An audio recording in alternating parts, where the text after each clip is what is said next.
रत्नागिरी शहर में एक ऐसा मैदान हुआ करता था जहां कभी बच्चों की किलकारियां गूंजती थी, लेकिन अब वहां सन्नाटा पसरा रहता है। मैदान काफी पुराना, सुनसान और रहस्यमय लगता था। लोगों का कहना था कि वहां रात के समय अजीबोगरीब चीजें होती हैं, पर कोई भी हिम्मत करके देखने नहीं जाता था। एक दिन कुछ लड़के वहां से गुजर रहे थे। उन्हें अपनी फुटबॉल टीम बनानी थी। उसके लिए उन्हें प्रैक्टिस करने के लिए खाली जगह या मैदान चाहिए था।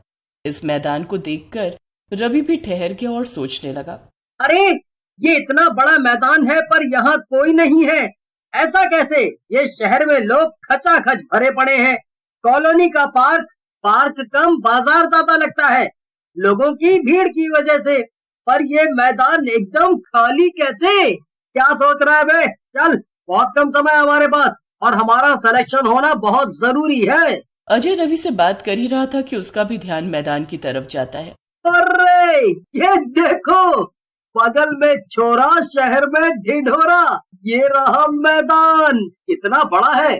चलो भाइयों, जगह की चिंता खत्म। अजय बाकियों को भी चिल्लाकर बुला लेता है। अजय की आवाज सुनकर निखिल और समीर भी आ जाते हैं। अरे वाह, देर आए पर दुरुस्त आए। पूरा खाली मैदान, कोई नहीं होगा यहाँ हमें रोकने टोकने के लिए। बढ़िया से प्रैक्टिस करेंगे हम। बिल्कुल भाई, ऐसा मौका बार बार नहीं आता। हम चारों को ही टीम में लिया जाएगा हमारी क्लास से। चिंता नहीं करो और खेलो। खेलते खेलते शाम हो गई, पर उन चारों को कोई खबर नहीं थी और देखते ही देखते रात हो गई। चलो भाई, सूरज ढल चुका है, हमें भी अब चलना चाहिए। नहीं नहीं, कल फाइनल ट्रायल है कॉलेज में और हम जरा भी भूल नहीं कर सकते। अभी और प्रैक्टिस बाकी है। मैं टॉर्च चार्ज करके लाया था, रुको अभी जला देता हूँ। उससे हमें पर्याप्त मात्रा में रोशनी मिलेगी, जिससे हम फुटबॉल आराम से खेल सकें। ओके? तभी मैदान में खेलते खेलते उन्हें एक अजीब सा एहसास हुआ। ठंडी हवा बह रही थी, लेकिन हवा के साथ हल्की हल्की कानों में फुसफुसाहट भी सुनाई देने लगी। भाई एक मिनट, मुझे लगा जैसे कोई फुसफुसा रहा है। अरे, यहाँ हमारे चारों के अलावा और है ही कौन जो बोलेगा? तुझे वहम हो रहा है? चल चल, रुक मत, देख कर बॉल आगे बढ़ा यार। हाँ, हो सकता है, शायद हवा की वजह से ऐसा लग रहा होगा। तभी अचानक फिर समीर ने देखा कि मैदान के झूले अपने आप हिल रहे हैं। ये देखकर समीर डर गया। भाई, ये झूले कैसे हिल रहे हैं? भाई कुछ तो है, अब मुझे डर सा लग रहा है पक्का।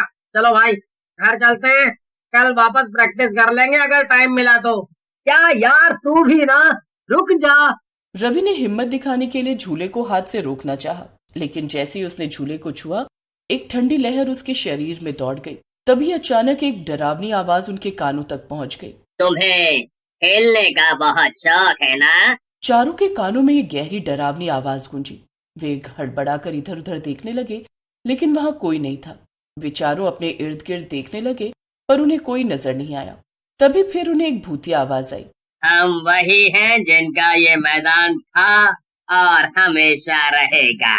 अब की बार तो ये जवाब सुनकर उन चारों को एहसास हो गया कि उनके अलावा भी यहाँ कोई और है।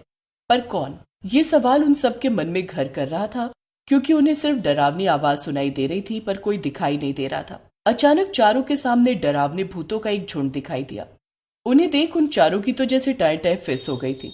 जितना भी जोश उनके अंदर भरा पड़ा था, सब बाहर आ गया। अरे, ये क्या हुआ? मेरे पैर निकल क्यों नहीं रहे?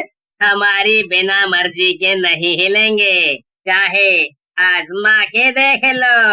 हमारे साथ खेलो, हमारे साथ खेलो, आओ हम भी खेलेंगे साथ में। कैसा खेल? फुटबॉल का खेल, पर नियम हमारे होंगे उसमें। नियम तो हमें पता है, पर क्या आपको भी पता है? खेल हमारा, नियम भी हमारा। तुम अपने नियम अपने पास रखो। हमारे साथ का खेल हमारे नियमों पर आधारित होगा। और नियम? जो हारेगा उसकी आत्मा यहीं रह जाएगी। और अगर हम जीत गए तो?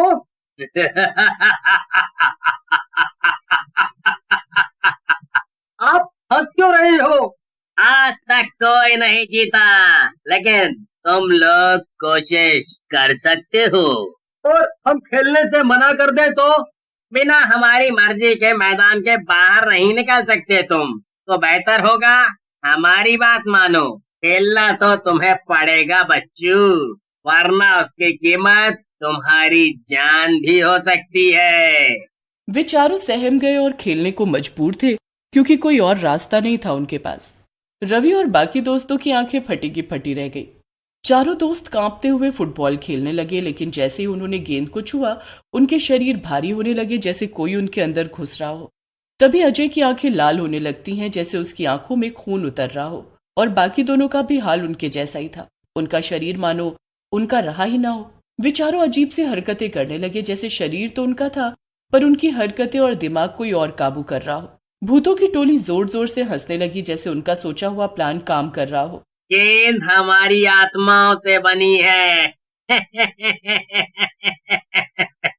इसे जितना खेलोगे उतना हमारे नियंत्रण में आते जाओगे, और हम जैसा चाहेंगे वैसा ही तुम करोगे।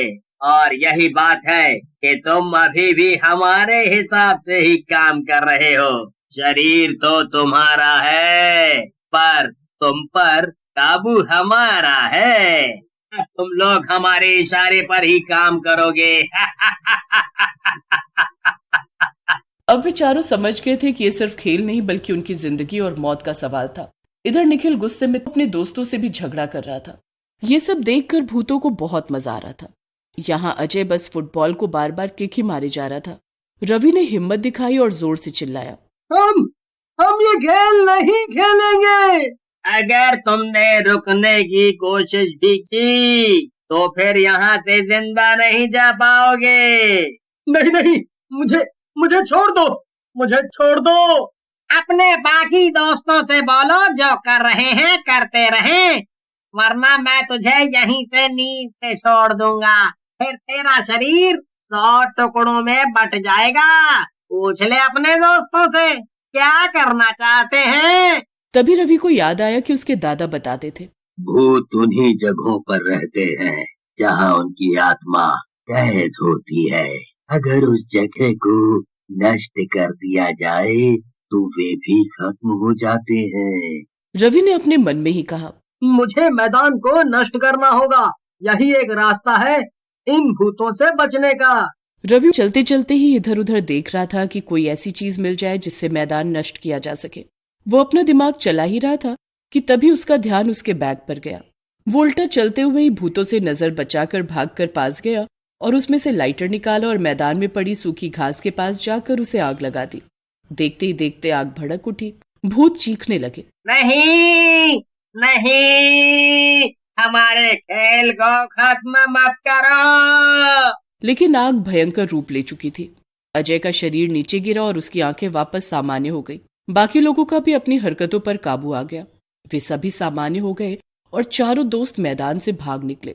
और जैसे ही उन्होंने पीछे मुड़कर देखा, मैदान की जगह एक वीरान जलती हुई जमीन थी। भूतों की चीखें धीरे धीरे शांत हो गई। अगली सुबह लोग मैदान की हालत देखकर चौंक गए। क्या हम सच में भूतों से लड़े थे? हाँ, लड़े तो थे। कल का दिन मैं कभी नहीं भूल सकूंगा, पर लगता है मैदान अब सुरक्षित है। फिर वे चारों सुबह मैदान की तरफ से होते हुए अपने कॉलेज गए और वहां उन्होंने फुटबॉल खेलने की प्रक्रिया के लिए ट्रायल दिया और चारों कंपटीशन के लिए पास हो गए। ये उनका हमेशा का सपना था कि वे अपने शहर को फुटबॉल कंपटीशन में पेश करें, पर इस तरीके से मौत के मुंह में जाकर ये सपना पूरा होगा, इसका अंदाजा नहीं था।